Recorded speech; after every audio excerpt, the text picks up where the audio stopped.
পানি আছে, পানিগুলো এমনি এমনি নষ্ট করবা না, এই পানি একটু কাজে লাগাইবা নি।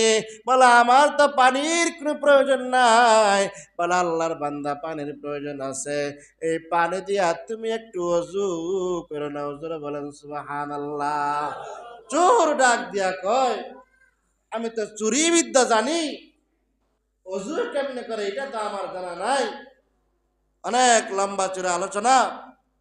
এবার বলে, বাবা আমি যদি তোমাকে একটু অজুটা শিখাই দেই তাইলে কোনো সমস্যা আছে?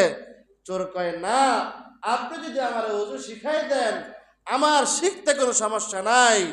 আম্মা জান অজু বানাইতে বানাইতে ওনাকে অজু শিখাইলেন। এবার বলে, তাহলে আমি যাইগা, আমার কিন্তু ফজরের আগেই বাড়ির মধ্যে পৌঁছতে হবে।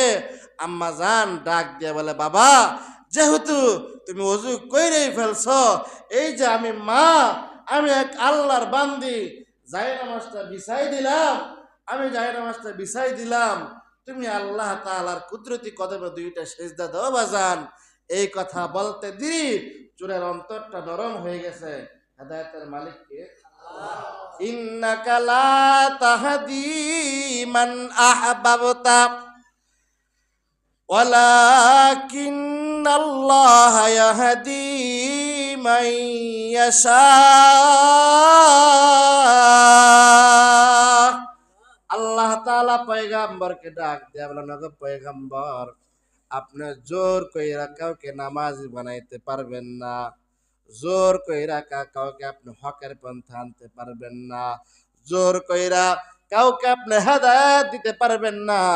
হেদায়েতের মালিক কে? জোরে বলেন। এবার ওই আল্লাহর বান্দা আম্মা জানের কথা শুনিয়া নামাজের মধ্যে দাঁড়াই গেছে। বলে, আম্মা জান আমি তো সূরা কেরাত কোনো কিছুই পারি না। বলে, সূরা কেরাত পড়া লাগবে না, তুমি এমনি এমনি দাঁড়াই থাকো। যখন সেজদার মধ্যে গেছে, সেজদার মধ্যে যাওয়ার পরে ওই 32 বছরের চোর মানুষটা সুবহানা রাব্বিয়াল আলা বইলা আল্লাহ তাআলাকে ডাক দিছে।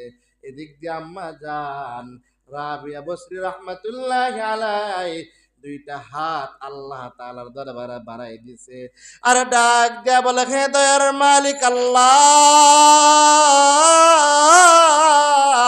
তোমার এই বান্দাটা দীর্ঘ 32 বছর যাবৎ চুরির সাথে সম্পৃক্ত, খারাপের সাথে সম্পৃক্ত।